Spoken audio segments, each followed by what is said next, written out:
direct response principle, copy is king. And this is true electronically as well, as a lot of people are learning, and most of the examples that were shown to you this morning demonstrate it's all about the copy.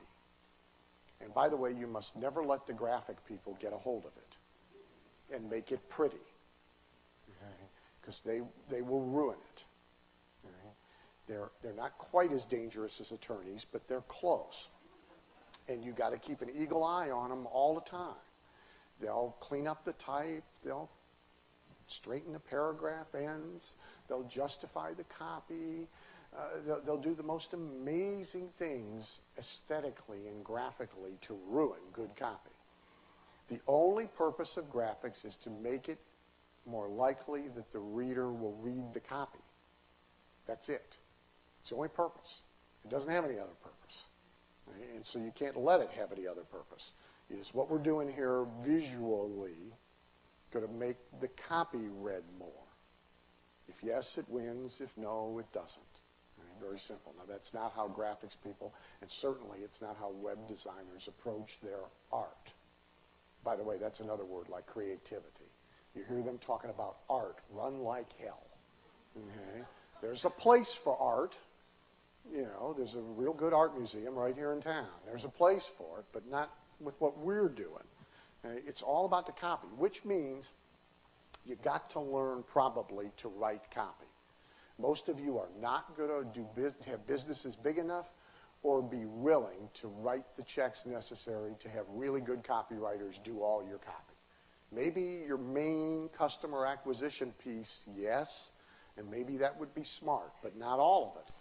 You're going to have to be able to do that for yourself.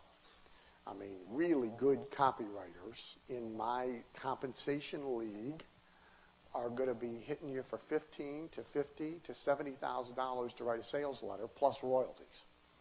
Well, that's okay if you're only going to do one for your entire life, you know, or one a year, or you're going to go do $50 million a bit. But, you know, if you're going to do like one a week, you're probably not going to be real happy writing those checks. So this is what you got to get good at. And if you have a choice, by the way, between knowing how to do some of the technical stuff yourself or working on getting this right, work on this. It's where all the money is. Okay? Our kind of copy is salesmanship in print. Brings us back to the VAC guy.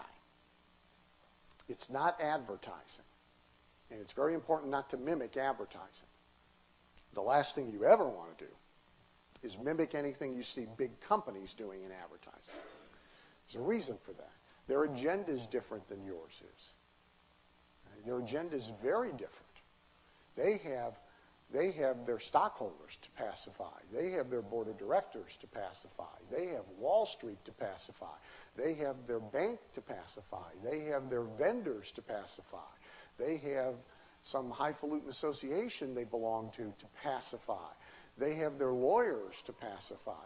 They have the CEO's buddies at the country club to pacify.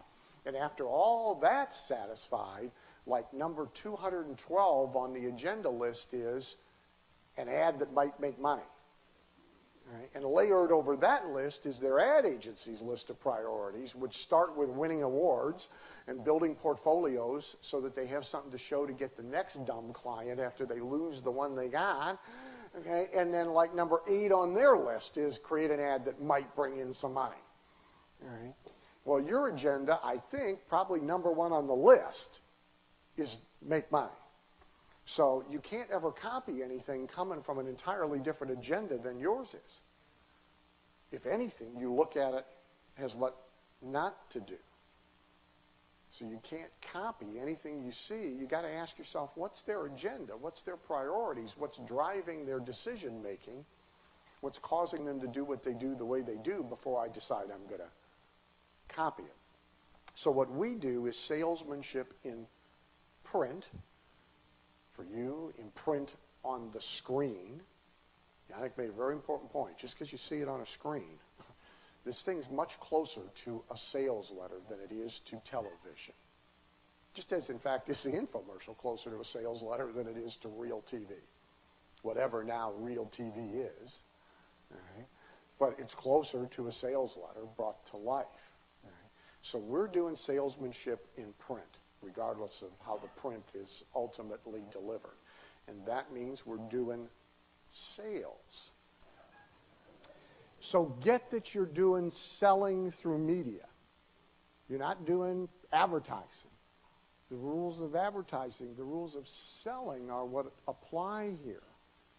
A real good book, by the way, is Zig's Secrets to Closing the Sale. Now, that book's written for salespeople. But see, that's what, like it or not, you are if you're going to make a lot of money in direct marketing.